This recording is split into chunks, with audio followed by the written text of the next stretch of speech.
D'histoire sur Télé 50, Christian Chikoro, analyste politique, est avec nous. Christian Chikoro, bonsoir. Bonsoir Crispin.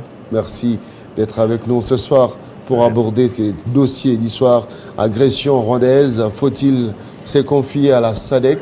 La question mérite d'être posée. Aujourd'hui, c'est plus qu'une nécessité que la République démocratique du Congo puisse se créer des alliances sérieuses en dehors du carquois EAC, où vous avez deux chefs d'État, nos bourreaux, qui ont un cercle d'influence dans ce que vous appelez région de pays de l'Afrique de l'Est. On comprend que c'est un réseau. Ils se sont taillés de vrais réseaux, et donc vous comprenez pourquoi l'Ouganda, qui semble travailler avec nous dans le cadre de la poursuite des ADF dans la région de Béni notamment, et nous poignarder derrière le dos à Bunagana parce qu'il y a un deal satanique ou démoniaque entre l'Ouganda et le Rwanda. Donc, vous sentez qu'aujourd'hui, la République démocratique du Congo doit savoir que nous faisons la guerre avec le Rwanda et l'Ouganda sur notre sol. Et c'est là où j'ai dit que la guerre qui a été lancée la semaine passée ne devrait l'être qu'on ait cela en tête. Dire que nous nous battons avec le Rwanda, l'Ouganda sur notre sol.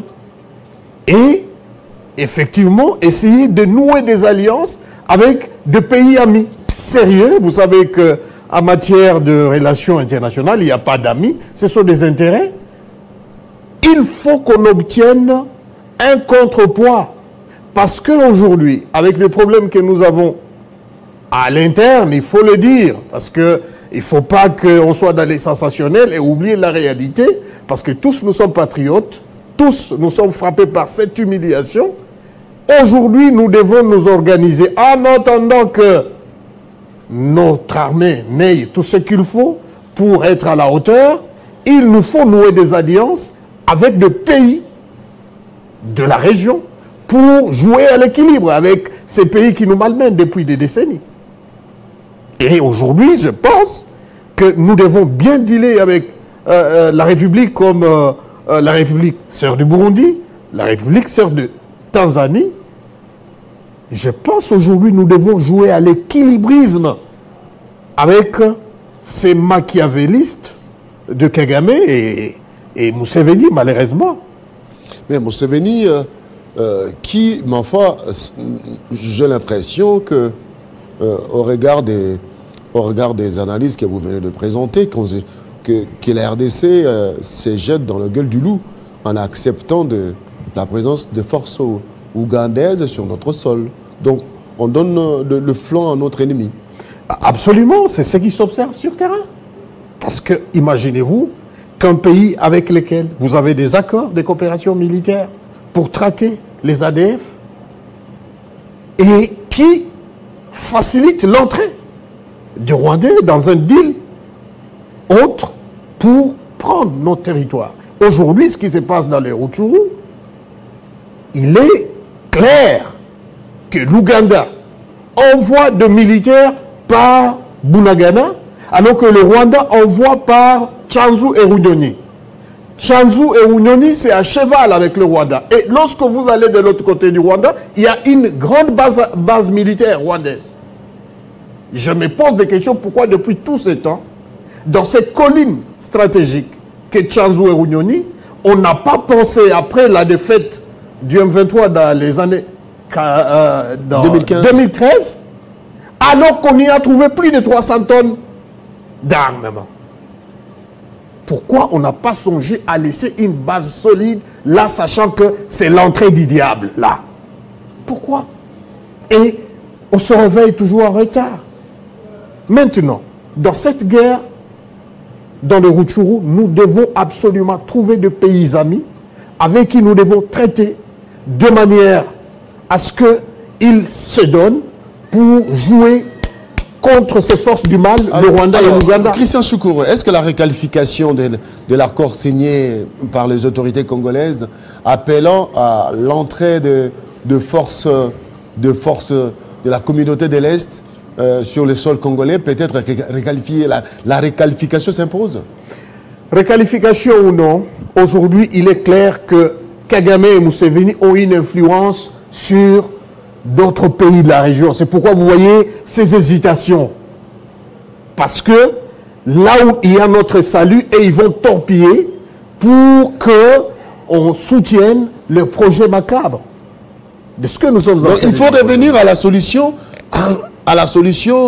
de Laurent Désiré Kabila, des Resmémoires, qui avait fait appel à l'Angola, à l'Afrique du Sud, la Namibie, Zimbabwe, pour mater la rébellion. Absolument, parce qu'aujourd'hui ou demain, même si on arrivait, évidemment, nous sommes dans une obligation, moi je l'ai dit, aujourd'hui, nous devons avoir le courage de chercher une solution négociée en lieu et place de la guerre, le temps que nous nous préparons.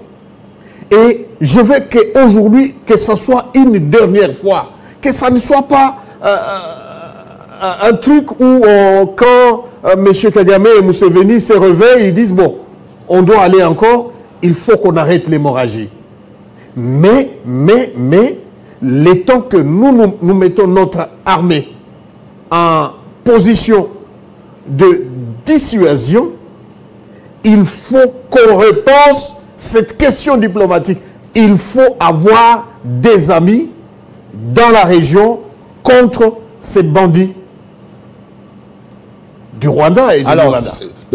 Absolument. Ceux qui ont conseillé la signature de l'accord de notre adhésion dans la communauté de l'Est n'ont pas bien réfléchi. On n'a pas, je crois que c'était une erreur tactique d'y aller comme ça. Je crois qu'on a été roulé.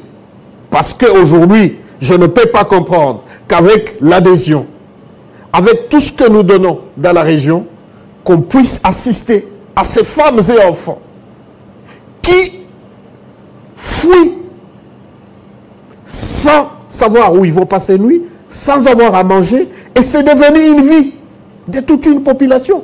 Qu'avons-nous fait pour mériter cela? Malheureusement, bon, il semble qu'on n'est pas ukrainien. Si c'était les Ukrainiens, bon, c'est plus de milliards, tout de suite, sur la table. Mais nous, c'est des animaux. C'est la chair à canon. C'est des animaux. Votre communauté internationale. Je crois que ça doit nous pousser à réfléchir encore davantage. Alors, pour nous prendre en charge. Christian parce Choukourou, qu'aujourd'hui, il est clair. Vous parlez de nous prendre en charge. Il faut une mobilisation de tous azimuts des peuples congolais. Absolument. Qu'on arrête un peu avec la distraction. Non, on est trop distrait. Imaginez-vous, on a défait le M23 en 2013, et puis on a dit, bon, c'est fini. Pendant que les autres ont crié devant votre caméra ici, que, attention, ces gens-là se préparent. On nous prenait pour des fous. Nous le disons encore. Même si on arrivait à dialoguer, même si on arrivait à avoir des accords, ne dormons plus. Soyons en éveil. Ces gens-là ne dorment jamais tant que nous aurons la paix chez nous. Parce que, apparemment, la guerre chez eux, c'est devenu un fonds de commerce pour se faire des pognons sur notre territoire. Malheureusement. Nous accompagnons. Alors, je vous pose une question. En dormant. Vous êtes analyste politique, mais aussi quelqu'un qui a participé à des assises sous-régionales durant plusieurs années. Vous avez l'expérience dans cette matière. Est-ce que la RDC doit privilégier la voie du dialogue, c'est-à-dire le dialogue, accepter de se mettre à la table avec qui? Mais une question qui me hante l'esprit, où la RDC doit déclarer la guerre au Rwanda. Absolument. Pour déclarer la guerre, je suis tout à fait d'accord. Vous savez, je parle de ma terre natale. Je suis du Nord Kivu. Quand Kinshasa, les gens vous parlent de la guerre, ils n'en ont pas peut-être des éléments de formation. Nous sommes nés dans la guerre, nous avions grandi dans la guerre, nous continuons à vivre les affres de la guerre.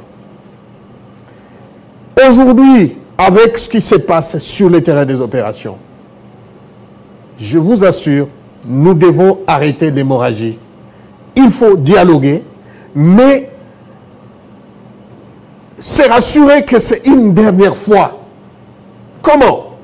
En le faisant, nous devons déjà préparer demain pour éviter à ce que demain, le même qui est plus recyclage de ce qui est devenu une machine de la mort à l'est de la République démocratique du Congo. Le président Museveni, Kabuta, ne trahira jamais Kagame. Non. C'est un duo démoniaque, donc ils ont un deal. Hein? Ils ont un deal, et donc Kagame ne peut jamais trahir Museveni.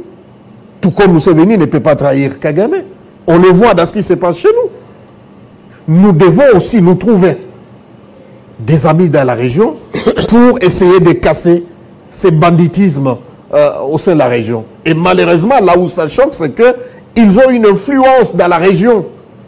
Lorsque vous allez en Centrafrique, qu'est-ce que la Centrafrique va dire à Kagame? Parce qu'il dépend de lui, quelque part. Ok? Lorsque vous allez dans un pays comme le Soudan du Sud, mais c'est Museveni qui dirige. 80% des importations sud-soudanaises passent par Kampala, par l'Ouganda. Donc, Salva Kiir n'a rien à dire à Museveni. Apparemment, la RDC... Et ce sont ces forces qu'on dit qui vont venir au Congo.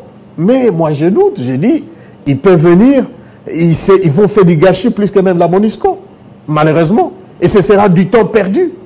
Aujourd'hui, nous devons prendre le courage de dire, c'est vrai, nous reconnaissons nos faiblesses, mais cette fois-ci, nous partons sur de bonnes bases en disant, les temps que nous organisons notre armée, les temps que nous constituons des alliances costauds dans la région, nous devons accepter d'arrêter l'hémorragie. Parce que à l'heure où je vous parle, il y a des enfants, il y a des mamans qui fuient. Arrêter l'hémorragie, c'est faire recours à la SADC.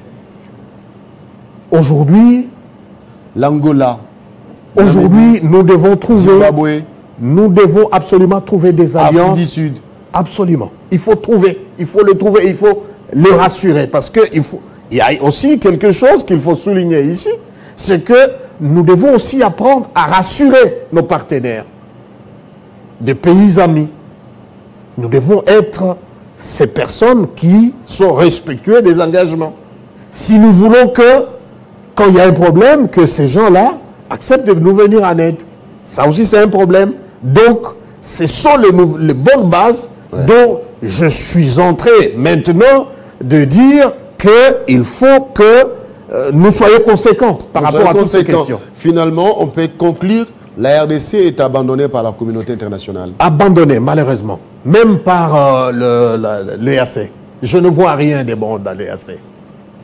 Par contre, je suis d'accord que dans l'EAC, on trouve des pays amis. J'ai dit, la République unie de Tanzanie, le Burundi, ils peuvent être au moins sincères avec nous.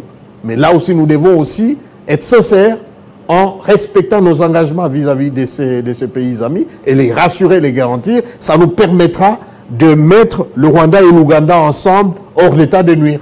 Sinon, seul aujourd'hui, avec l'état de nos forces armées, l'état de notre administration, l'état de tout ce qu'il y a à l'interne avec nos politiques qui sont ailleurs, qui sont dans des élections, alors que le pays est en train de partir. Aujourd'hui, nous sommes à plus. Lorsque vous voyez, c'est plus de 2000 km qui sont en train de partir. Mais personne n'est concentré. Si la même hargne qu'on met à l'appel des élections, on peut la mettre à l'appel pour la fin de la guerre, pour mener des diplomaties. Je vois des gens tournoyer ici et là. Mais est-ce que quand vous tournez, vous allez dire de demander au Rwanda de quitter nos territoires parce que c'est nos mamans, c'est nos frères qui sont en train de mourir à l'est du pays? la même arme, mettez-la pour que la guerre puisse se terminer chez nous. Est-ce qu'on va aller aux élections? Je ne suis pas, ou je ne dis pas que la guerre peut faire qu'il y ait glissement ou non, mais moi je pense qu'il faut faire un choix entre l'intégrité territoriale de notre pays et des élections. Christian Chikuru, merci d'avoir accepté d'être avec nous ce soir. La situation, l'agression rwandaise, faut-il se confier à la SADC? Christian Chikuru est clair. Il faudra faire confiance à ceux qui sont les meilleurs amis de la République démocratique du Congo, qui l'ont démontré dans les temps. La SADC a sauvé la capitale congolaise, on se souvient. Merci beaucoup, Christian Chikuru. On va vous retrouver dans nos prochaines éditions. Merci, Mesdames et messieurs, on marque une petite pause.